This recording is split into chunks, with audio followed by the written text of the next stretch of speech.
আপনাদেরকে দেখাই যে বাসার মধ্যে সোফার তলে ঢুকে রাতের বেলায় ইঁদুর ধরে নিয়ে এসছে।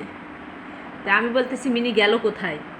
আর এই তো ইঁদুর ধরছে, ধরে এই ইঁদুরকে মারার জন্য কত চেষ্টায় তো পুরা মেঝেতে ঘুরে বেড়াচ্ছে। ইঁদুরকে পালাতে চাচ্ছে, ইঁদুরকে পালাতে দিচ্ছে না। এই তো আটকে ধরে আছে, মা এই তো ইঁদুরও যাচ্ছে, উইও যাচ্ছে। এই তো ধরছে, আবার ধরছে, ধরে নিয়ে এসছে। মানে ইঁদুর পালাতে যাচ্ছে, ওই কোনো মতেই ইঁদুরকে ছাড়তেছে না। এসে ধরে আছে, খাটের তল থেকে ইঁদুর ধরে নিয়ে আসলো।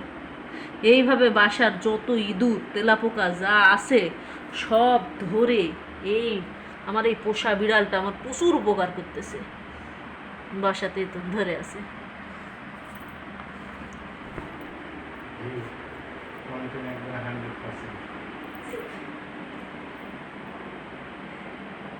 মানে ইঁদুর ছুটাছুটি।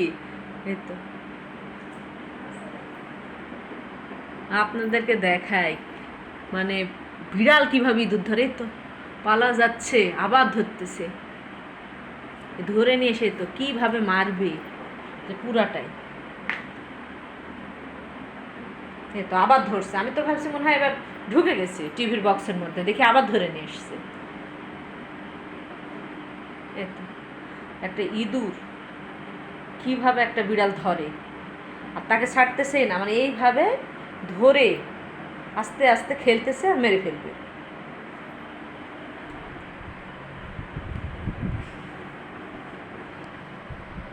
বাসাতে এরকম পোষা বিড়াল থাকলে অনেক উপকার। এই তো আবার ধরছে, আমি তো ভাবছি মনে হয় পালাইছে, দেখতেছে আবার ধরছে। তো এই তো কোনো মতেই ছাড়তেছে না। দেখেন আপনাদেরকে আমি দেখাই যে একটা পোষা বিড়াল বাসায় থাকলে কত উপকার হয়। আমার বাসাতে টিকটিকি, ইঁদুর, সুসা, তারপর তেলাপোকা কোনো কিছুই আর দেখা যায় না। এই বিড়াল সমস্ত মেরে ফেলে। যে রাতের বেলা ধরছে,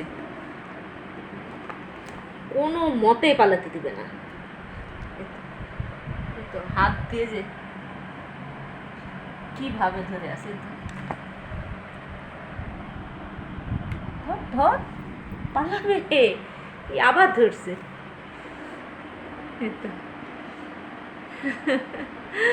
কোনো মতে তো খেলতেছে ইঁদুরটাকে নিয়ে।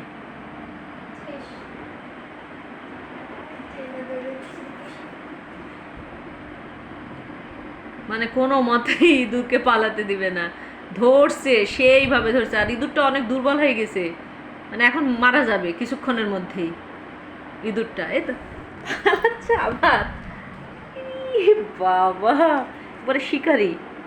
হ্যাঁ ওইদিকে নিয়ে যাও, ওইদিকে থেকে নিয়ে যাও। আমার কাছে চলে এসছে একবারে পায়ের কাছে ইঁদুর নিয়ে।